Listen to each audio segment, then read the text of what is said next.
Ia mengidentifikasikan dirinya sebagai bunga liar yang tumbuh natural, yang mungkin dianggap kurang bernilai dibanding bunga taman yang dibudidayakan secara khusus. Namun, justru dalam kemurnian dan keharuman alaminya, yang memancarkan. Sang mempelai pria adalah pohon apel yang istimewa di antara pepohonan hutan yang liar.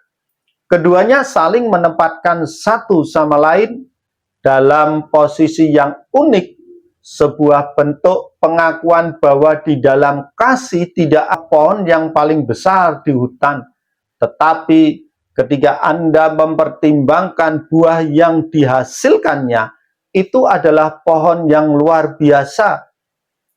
Pernikahan memanggil setiap pasangan untuk memiliki cara pandang yang menembus, yaitu dengan sengaja merayakan kekuatan positif satu sama lainnya.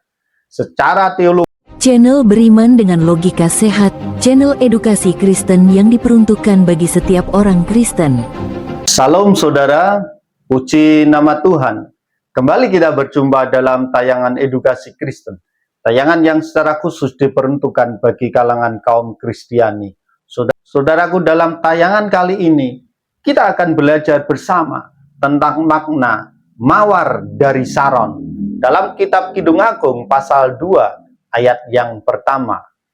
Eksklusivitas kasih dalam metafora alam.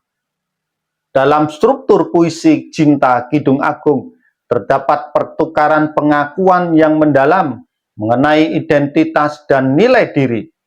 Ketika sang wanita menyebut dirinya bunga bakung di lembah, ia tidak sekadar berbicara tentang estetika, tetapi tentang keberadaan yang bersahaja, namun berharga. Sang pria merespon dengan memberikan penekanan pada eksklusivitas di matanya. Sang kekasih jauh melampaui gadis-gadis yang lain, seperti bunga bakung di tengah semak duri. Refleksi ini pun memuncak pada kekaguman sang wanita yang menempatkan kekasihnya sebagai sosok yang paling menonjol dan memberi kehidupan. Bagaikan pohon apel yang tumbuh istimewa di tengah kerimbunan hutan. Melalui Kidung Agung pasal 2 ayat 1, kita melihat bagian dari puji-pujian timbal balik yang sakral. Dalam bait pembuka dialog ini, sang wanita menggambarkan dirinya sebagai mawar Saron dan bunga bakung di lembah. Secara teknis, identitas botani dari bunga-bunga ini masih misteri. Apakah itu anemon atau tumbuhan yang liar, eceng gondok, tulip, iris, hal yang sejenisnya yang bersifat liar. Tamanan tersebut, dengan menyebut dirinya demikian, sang wanita mungkin sedang merefleksikan kerendahan hati. Ia mengidentifikasikan dirinya sebagai bunga liar yang tumbuh natural, yang mungkin dianggap kurang bernilai dibanding bunga taman yang dibudidayakan secara khusus. Namun, justru dalam kemurnian dan keharuman alaminya, yang memancarkan pesona yang mengikat hati sang kekasih. Bunga mawar dari Saron aku, bunga bakung di lembah-lembah. Yang menarik adalah kemunculan parse mawar dari Saron. Memiliki berbagai terjemahan agak berbeda. Kata dalam bahasa Ibrani muncul sebagai habaselet, dipahami bermacam-macam. Yang justru menarik adalah terjemahan dari King James yang menerjemahkan habaselet sebagai mawar, dan akhirnya banyak dipahami oleh terjemahan bahasa Inggris lainnya. Dan justru inilah munculnya pertama kali istilah mawar dari Saron, lebih populer dibanding berbagai alternatif terjemahan lainnya. Tidak diketahui alasan Ki Jeng memakai kata mawar. untuk menerjemahkan kata habasalet. Kata habasalet hanya muncul sekali di bagian lain perjanjian lama, yaitu di kitab Yesaya pasal 35 ayat 1, untuk menyebutkan dan menggambarkan kemegahan eskatologis tanah Israel. Padang gurun dan padang kering akan bergirang, padang belantara akan bersorak-sorak, dan bunga habasalet dan berbunga habasalet. Jadi jenis bunga apakah habasalet ini? Dengan memahami paralelisme Ibrani, maka dapat dibentuk pemahaman bunga mawar dari saron aku, bunga bakung di lembah-lembah. Bunga mawar paralel dengan bunga bakung, sedangkan saron paralel dengan lembah-lembah. Bunga habasalet ini memiliki keterkaitan dengan saron. Saron adalah sebuah nama lokasi yang terletak antara Gunung Tabor dan Danau Tiberias. Saron dipahami sebagai sebuah tanah datar.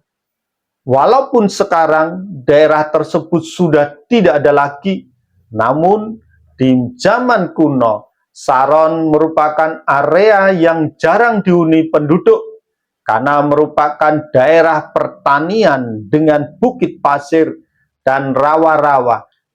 Adalah bunga yang dikategorikan sebagaimana yang ditulis di dalam kitab Kidung Agung pasal 2 ayat 1. Dengan demikian, bunga ini menjadi identik dengan dataran Saron, Saron. Dalam perspektif sang pria, sang kekasih bukanlah sekedar bunga liar biasa, melainkan bunga bakung yang memancarkan keindahan di tengah tajamnya semak duri yang tidak menarik. Secara teologis, ini merefleksikan bagaimana cinta memberikan mata baru untuk melihat seseorang sebagai sosok yang paling menonjol dan berharga di tengah dunia yang fana. Resonansi yang sama muncul dari sang wanita. Sang mempelai pria adalah pohon apel yang istimewa di antara pepohonan hutan yang liar. Keduanya saling menempatkan satu sama lain dalam posisi yang unik, sebuah bentuk pengakuan bahwa di dalam kasih tidak ada yang dapat menandingi nilai sang kekasih. Inti dari dialog ini adalah pengakuan akan keunggulan pasangan di atas segala pilihan lainnya.